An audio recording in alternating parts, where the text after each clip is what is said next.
Aleluia,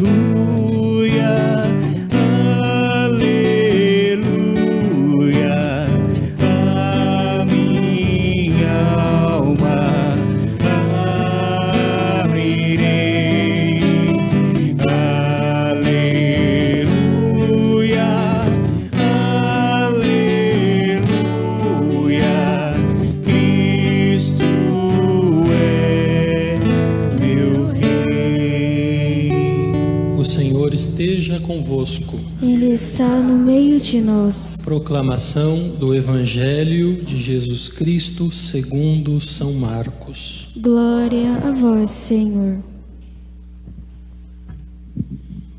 Naquele tempo, as autoridades mandaram alguns fariseus e alguns partidários de Herodes para apanharem Jesus com alguma palavra. Quando chegaram, disseram a Jesus: Mestre, sabemos que tu és verdadeiro e não dás preferência a ninguém. Com efeito, tu não olhas para as aparências do homem, mas ensinas com verdade o caminho de Deus. Dize-nos, é lícito ou não pagar o imposto a César? Devemos pagar ou não? Jesus percebeu a hipocrisia deles e respondeu: Por que me tentais? Trazei-me uma moeda para que eu a veja. Eles levaram a moeda e Jesus perguntou: De quem é a figura e a inscrição que estão nesta moeda? Eles responderam: De César. Então Jesus disse: Dai, pois, a César o que é de César e a Deus o que é de Deus. E eles ficaram admirados com Jesus. Palavra da salvação. Glória a vós, Senhor. Ave Maria, cheia de graça, o Senhor é convosco. Bendita sois vós entre as mulheres, bendito é o fruto do vosso ventre, Jesus. Santa Maria, Mãe de Deus, rogai por nós, pecadores, agora e na hora de nossa morte. Amém. Seja louvado nosso Senhor Jesus Cristo. Para sempre seja louvado. Boa noite a todos. Nós então agora iniciamos a nossa caminhada novamente no tempo comum que nós tínhamos interrompido para iniciar o caminho quaresmal. Na verdade, já desde ontem, tempo comum, mas ontem foi uma memória Santa Maria, Mãe de Deus. Então hoje, propriamente, a igreja se reveste novamente do verde, esta cor simbólica deste tempo, simbolizando a esperança. E quando nos evangelhos a gente começa então a ver o desenvolvimento ali da pregação de nosso Senhor Jesus Cristo, seu ministério de anunciador do Sagrado Evangelho. Hoje o Evangelho que aparece, ele é bem conhecido, principalmente por esta afirmação do Senhor: dai a César o que é de César e a Deus o que é de Deus. Quantas vezes esta afirmação ela é tirada do contexto para justificar um estado sem Deus? Tem gente que diz assim: olha, Jesus disse que existe uma coisa que é de Deus e uma coisa que é do Estado. Logo, o que for do Estado, o Estado decide. As coisas temporais, né? E o que for de Deus, isto é, o que for religioso, os religiosos decidem. Vamos tirar o governo da sacristia e vamos tirar a sacristia de dentro dos nossos governos.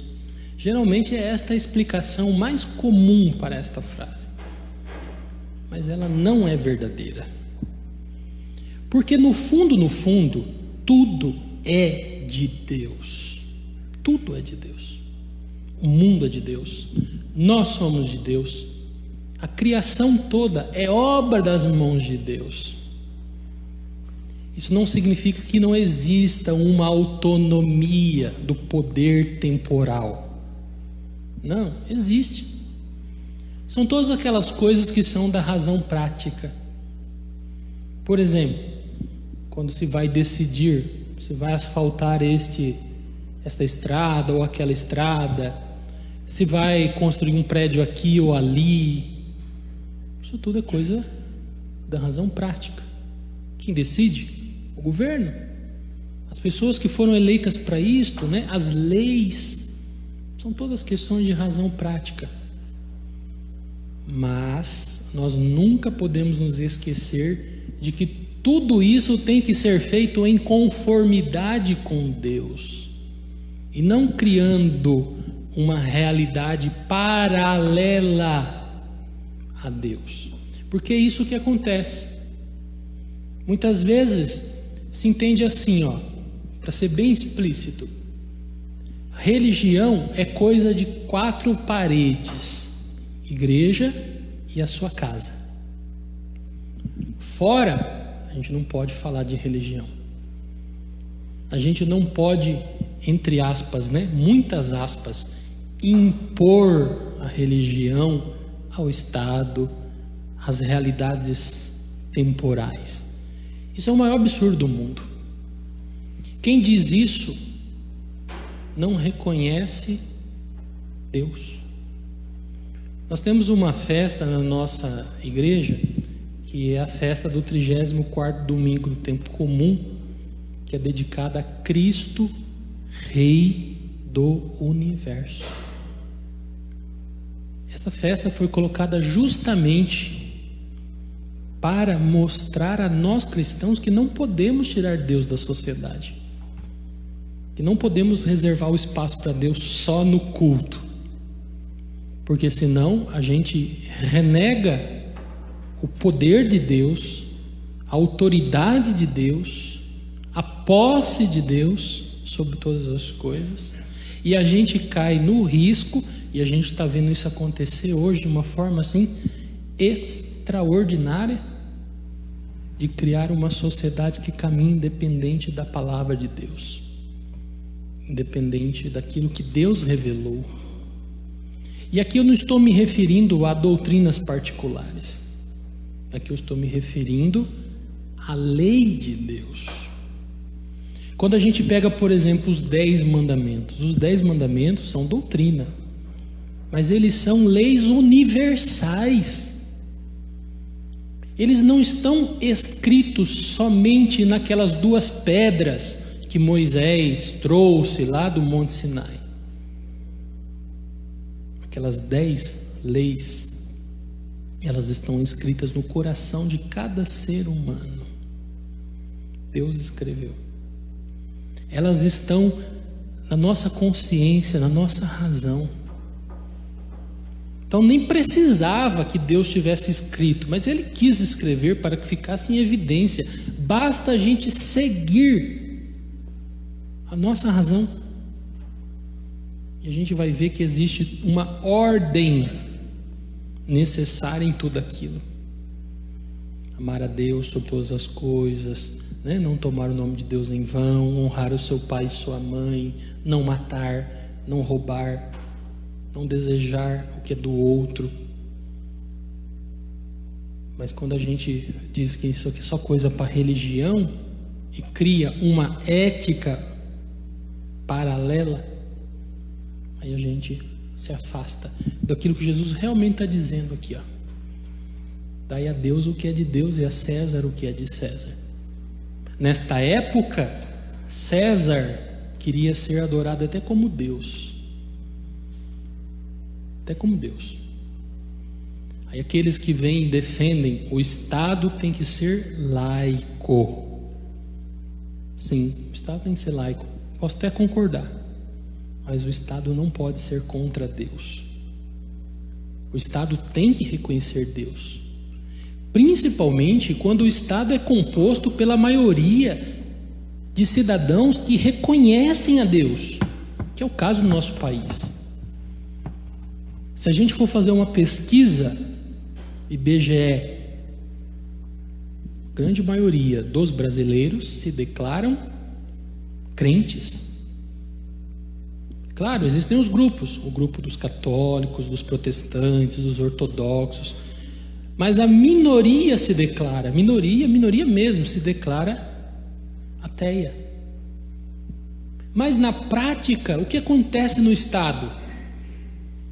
Acontece muitas vezes a imposição do ateísmo. Quando não se permite que a gente vá a público e pregue com liberdade aquilo que a palavra de Deus diz. Ninguém é obrigado a aceitar, mas todos nós temos o direito e o dever de pregar. Então não vamos amarrar ninguém, trazer para a igreja, né? Se aconteceu isso alguma vez na história do cristianismo, se alguém foi obrigado a se converter, se alguém foi forçado, isso aconteceu fora da comunhão com o Evangelho. Ninguém é obrigado a se converter. Deus respeita a nossa liberdade. Haverá uma consequência? Haverá. Mas ninguém é obrigado. Mas ninguém também pode tirar o direito da gente de anunciar, de pregar tudo o que está revelado na palavra de Deus. Não tem filtro, não. O problema é que nós caminhamos cada vez mais para uma realidade onde vai se colocando filtros, onde a gente só pode dizer até um ponto. Passou desse ponto, é crime, né? Começa-se a criminalizar a fé. Se a gente não tomar cuidado, já vai ser proibido, de fato, ser cristão nesse país. Então, nós que estamos aqui, nós que queremos que a palavra seja anunciada, nós que acolhemos isso como dever e missão da igreja de cada um de nós, precisamos estar conscientes. E quando eu digo conscientes, eu falo claramente, escolhendo pessoas para estarem lá, nos representando com temor de Deus. Com temor de Deus. Temor de Deus significa o seguinte: aqui não é esquerda, direita, meio, cima, embaixo. Aqui é o seguinte: você respeita a religião ou não respeita? Você pode não crer, mas você respeita. Você vai nos dar liberdade.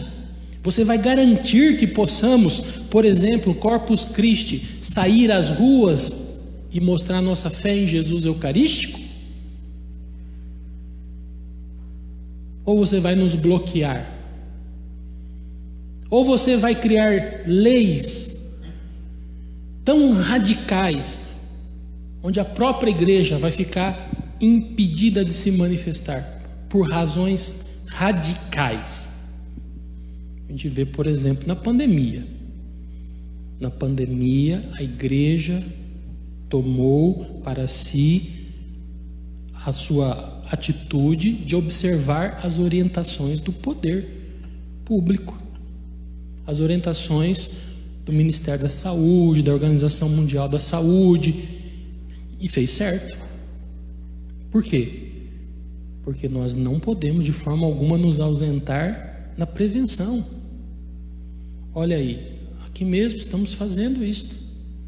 Daqui a pouco a gente vai virar álcool gel por si só, de tanto álcool que a gente passa na mão. Brincadeira, né? Mas para dizer, a gente tem que acolher aquilo que é bom, aquilo que é válido. Mas em casos tão radicais, por exemplo, quando não se considera a religião como essencial. Olha o perigo disso.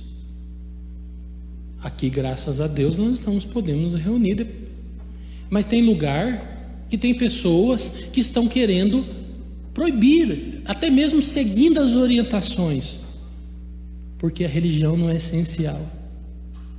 Está vendo?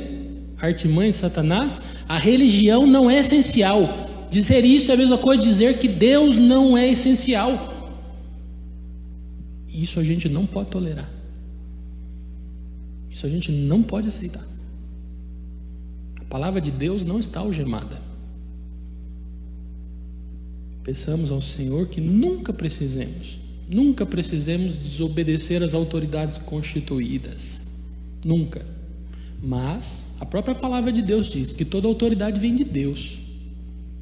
E o ensinamento da igreja é muito claro, que se a autoridade ela for contra Deus, explicitamente contra Deus, é dever de todo cristão não obedecer.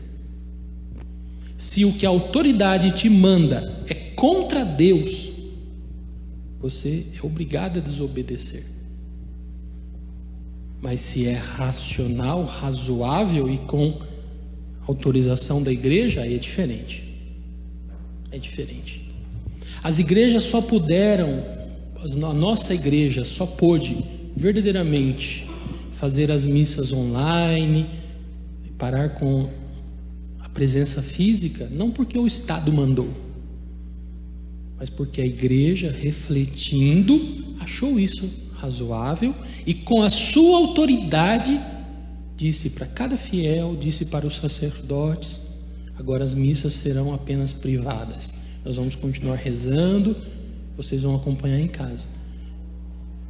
Mas isso não foi poder da autoridade pública, porque a autoridade pública nenhuma tem poder sobre os bispos, sobre a própria igreja. Então foi um consenso. Aí sim é legítimo, porque os bispos determinaram, porque a igreja determinou. Nós não podemos dar ao Estado aquilo que não é dele, o poder sobre a religião e sobre Deus. Então, isso aqui é um pouco, né, do que a gente pode desenvolver dessa afirmação de Jesus. Então veja que não é uma coisa vazia, tem todo sentido na nossa vida prática. Seja louvado o nosso Senhor Jesus Cristo. Para sempre seja louvado.